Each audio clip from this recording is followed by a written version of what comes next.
Aquí vamos a ver la parte de documentación y planeación para wireless. Este examen de switch en realidad le quitaron un poco de wireless.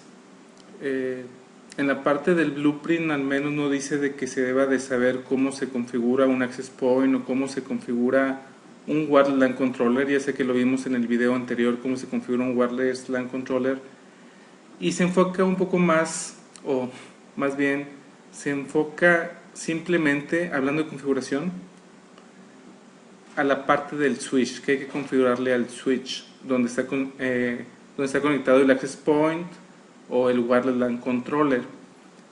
La teoría sí es importante que la revisen para este examen de cualquier manera. La parte de cómo se configura el wireless LAN controller, la verdad no tanto, no es tan complicado como ya lo vieron. Entonces vamos a ver nada más este pequeño slide para que no se nos olvide qué es lo que debe de llevar de configuración un switch. No es nada nuevo, no es nada que no sepan. Hay varias opciones. Iniciando con los access points.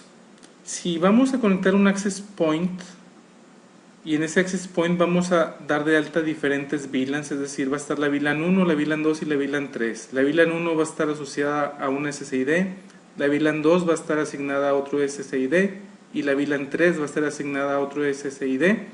Entonces ese puerto que va hacia ese access point debe ser un trunk en el que dejemos pasar las VLANs, en este caso la 1, la 2 y la 3. Si no fuera un access point, si fuera un lightweight access point, un LAP, ahí no es necesario configurar un trunk porque lo único que necesita un LAP es poderse comunicar con el wireless LAN controller. Ahora bien, hablando del wireless LAN controller, si en el wireless LAN controller sí vamos a tener diferentes VLANs, entonces también debe de ser un trunk lo que esté configurado entre el switch y el wireless LAN controller en ese puerto. Ahora bien, también hay que saber que existe un wireless LAN controller que tiene no nada más una interfaz, sino varias, y eso es para que tengan mayor ancho de banda. En el caso de que el wireless LAN controller tenga varias interfaces, entonces se debe de usar un Ether Channel para que así juntemos esas interfaces en una sola y hacer un trunk en el caso de que sea necesario un trunk porque vayan a pasar varias VLANs, y si no va a pasar varias VLANs puede estar en modo de acceso.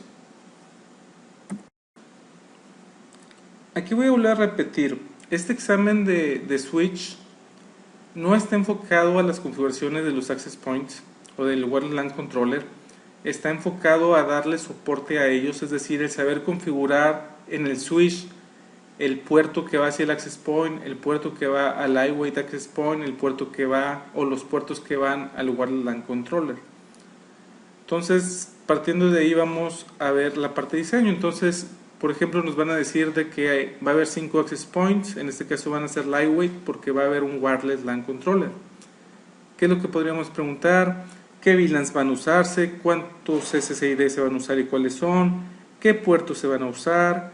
¿En qué modelo es el wireless LAN controller? Y esto del modelo nos va a interesar para saber cuántos puertos tiene. No es de que deban de saberse de memoria, de hecho ni siquiera lo vimos y no es parte del examen, dependiendo de qué modelo, cuántos puertos tengan.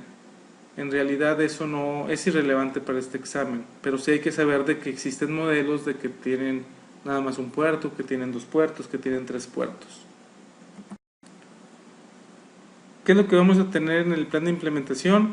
Básicamente la configuración de los puertos donde se van a utilizar los access points y el wireless LAN controller. Si van a ser en modo acceso, si van a ser en modo trunk, si se va a hacer Ether Channel, si no se va a hacer Ether Channel.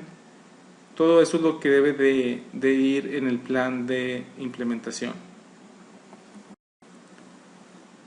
¿Qué es lo que nos pueden preguntar si nosotros hicimos el plan de implementación? ¿O qué podemos preguntar nosotros si alguien más hizo el plan de implementación y nos toca revisarlo? Es por qué configuraste un trunk, por qué utilizaste el comando allow VLAN, por qué estas VLANs, etcétera, etcétera. Posibles respuestas: el wireless LAN controller tiene 3 puertos, entonces configuré un trunk y un Ether Channel.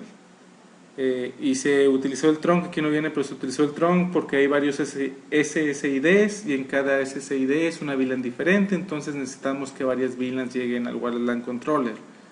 ¿Por qué utilizaste el Allow VLAN? Porque solamente vamos a dejar pasar las VLANs que necesita el Wireless LAN Controller y ni una más, y esto es por cuestión de seguridad. No es necesario pasar VLANs que no vaya a usar el Wireless LAN Controller en ese trunk. ¿Qué comandos vamos a usar para verificar? Esos pueden ser algunos. Otra cosa tan fácil como en el plan de verificación puede ser es el simplemente utilizar una laptop, conectarte por wireless, verificar que sí funciona. Todo ese tipo de pruebas que debemos de hacer para verificar que nuestra configuración está correcta es lo que debe de ir en el plan de verificación.